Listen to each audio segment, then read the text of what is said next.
मंदसौर में शहर भर से इकट्ठा किया जाने वाला कचरा दूसरे गांव वालों की मुसीबत बनता जा रहा है। एक तरफ जहां नगरपालिका स्वच्छता अभियान की बात कर रही है, तो वहीं जहां ये कचरा डाला जा रहा है, वहां के आसपास के लगभग 8 गांव वाले कचरे की बदबू, प्रदूषण और धुएं से परेशान हैं। कई बार यहां स्कूली बच्चे बेहोश भी हो गए हैं। जहां एक और प्रशासनिक अधिकारी इस गंभीर समस्या की तरफ आंख मूंद कर बैठे हैं, तो वहीं कांग्रेस और भाजपा के बीच इस मामले को लेकर अब राजनीति शुरू हो गई है। एक तरफ जहां मंदसौर नगरपालिका पूरे मंदसौर को स्वच्छता की श्रेणी में आगे लाना चाहती है और घर घर कचरा इकट्ठा कर मंदसौर शहर को साफ सुथरा रखने का दावा कर रही है, वहीं जहां पर कचरा डाला जा रहा है, उसे ट्रेचिंग ग्राउंड के आसपास के लोगों का जीना दूभर हो गया है। ट्रेचिंग ग्राउंड के आसपास न तो दीवार बनी है और न ही वहां से उठने वाले धुएं, बदबू और गंदगी को रोकने के लिए नगरपालिका के पास कोई साधन है। जहां पर ट्रेचिंग ग्राउंड बनाया गया है, वहां पर लगभग 8 गांव लगते हैं और इसके आने जाने के रास्ते पर लगभग 15,000 की आबादी का आना जाना लगा रहता है। मंदसौर शहर की लगभग 2 लाख की आबादी का कचरा जहां पर डाला जा रहा है, वहां पर 15,000 की आबादी के लोग धुएं, बदबू और प्रदूषण से परेशान हैं। इस मामले में जब नगरपालिका के सीएमओ प्रेम कुमार सुमन को फोन लगाया, तो उन्होंने मीटिंग में होने की बात कहकर समस्या से पल्ला झाड़ लिया। इस मामले को लेकर कांग्रेस और भाजपा में राजनीति भी शुरू हो गई है। भाजपा भी स्वीकार कर रही है कि मंदसौर शहर को स्वच्छ रखने के लिए दूसरे ग्रामीणों को प्रदूषण में नहीं धकेला जा सकता। ग्रामीणों की समस्या वाजिब है। वहीं कांग्रेस का सीधा आरोप है कि ट्रेचिंग ग्राउंड शुरू से ही विवादास्पद रहा है। उसके आसपास में कोई दीवार नहीं और कचरे निस्तारण की कोई योजना भी नहीं है। प्रधानमंत्री नरेंद्र मोदी ने स्वच्छता अभियान का आह्वान पूरे देश के लिए किया था, न कि केवल शहरों के लिए। अजीब बात है कि नगरपालिका मंदसौर अपने शहर को स्वच्छ रखना तो चाहती है, लेकिन यही गंदगी गांव पर थोपना चाहती है।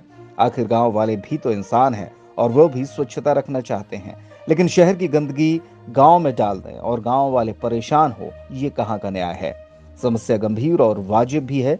देखना होगा नगरपालिका मंदसौर इस समस्या का निराकरण कब तक करती है। समस्या तो ये है कि यहाँ जो नगरपालिका का जितना भी कचरा है, वो क्या 1-2 साल तक तो यहाँ इकट्ठा कर दें, उसके बाद साल 2 साल में आग रखते हैं। तो आग रखते हैं तो इस प्रकार से रखते हैं कि इधर निकलना भी मतलब बहुत परेशानी हो जाती है।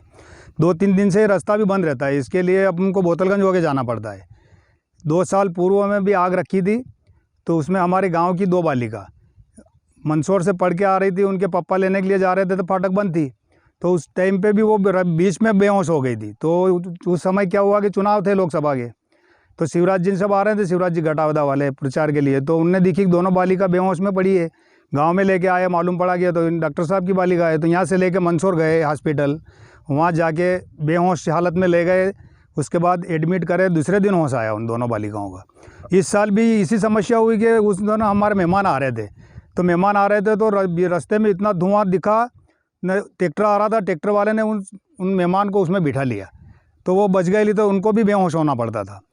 तो इसके लिए क्या है कि इतनी परेशानी, इनके धुएं से नीचे जो ज़मीन है, जो खेत है, खेती करते हैं, उनको खेती करने में भी बहुत परेशानी आती है। वो मतलब दिन भर रुक भी नहीं सकते हैं वहाँ।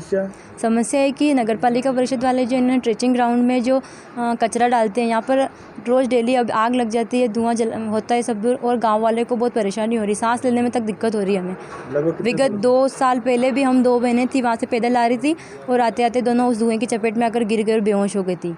और उनको बोला भी था उनको कि ये यहाँ पे जलाना बंद कर दो। उन्होंने जलाना बंद कर दिया था, वो उसको खड्डा खोद के गाड़ने लगे, लेकिन वो बंद करके अभी 4-5-6 दिन हो गए, वापस से आग लगने लग गई और वो धुआं हमारे गांव में तक आ रहा है।